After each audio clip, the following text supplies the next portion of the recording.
The Warning Unheeded beginning. A city in shadow, the twin cities of Sodom and Gomorrah sprawled beneath a heavy, smoke-choked sky, their streets alive with the clamor of revelry and vice. Laughter mixed with shouts, and the air carried the sour tang of spilled wine and neglect. In the heart of Sodom, Lot lived with his wife, Mara, and their daughters, Eliana and Talia. Unlike the city's denizens, who reveled in their defiance of morality. "Rest here," he said, gesturing to the woven mats by the hearth. The men nodded, their eyes glinting with an unspoken purpose.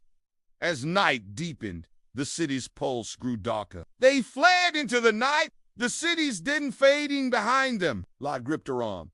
"Don't look back, Mara," the angels warned us. But her heart, tethered to memories of her life in Sodom, the garden she tended, the neighbors she once knew, but she turned, just for a moment, to see the city ablaze, its towers crumbling into ash. In that instant, a blinding light enveloped her. Lot screamed Hera's her name. His voice rolled with panic. When he reached for her, Mara was gone. Only a pillar of salt stood where she had been, frozen in her disobedience, her face etched with longing and regret. The air grew thick, the horizon glowing an unnatural red. "Run," Lot urged, his voice hoarse as they stumbled over rocky paths toward the hills. Behind them, the sky erupted in a deafening roar. Fire and brimstone rained down, a molten storm that consumed Sodom and Gomorrah. The ground trembled, and screams pierced the night, swallowed by the crackle of flames. A mob gathered outside Lot's home,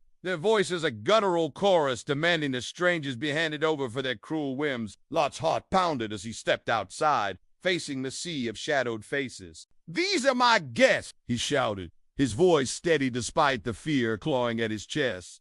"Leave them be." The air was heavy with the scent of sulfur, but they pressed forward, driven by the angel's warning. In the hills, they found a cave to shelter in, their hearts heavy with loss. Eliana, the elder daughter, clung to her father, sobbing. "Why, Father, why did she look back?" Lot's voice trembled as he answered. She couldn't let go. "But we must. We carry forward what is right." Talia, younger but resolute, nodded. "We'll remember her, and we'll live better." Lot clung to his faith, a flickering candle in a storm. Lot and his daughters emerged into a quiet world, their faith tested but unbroken. They vowed to live humbly, guided by the lessons seared into their souls. Obedience to divine wisdom brings salvation, while defiance leads to ruin. In a distant village, they began anew, their story a whispered warning to generations heed, the call to righteousness,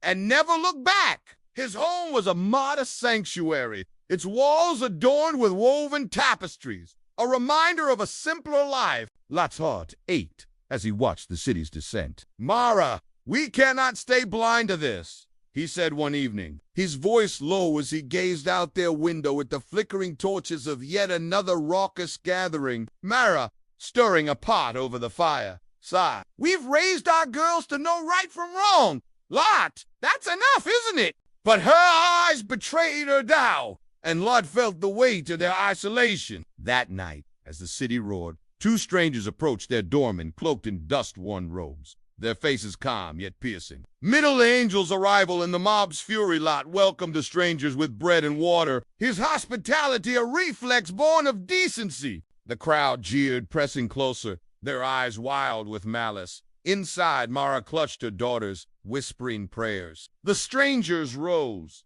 their presence suddenly commanding. "La," one said, his voice like a bell in the chaos. "We are messengers of God. This city is doomed for its wickedness. Take your family and..." The other angel's eyes softened. "But heed this. Do not look back, no matter what you hear or feel." Lot's breath caught as the truth dawned. These were no ordinary men. Climax, the fiery judgment.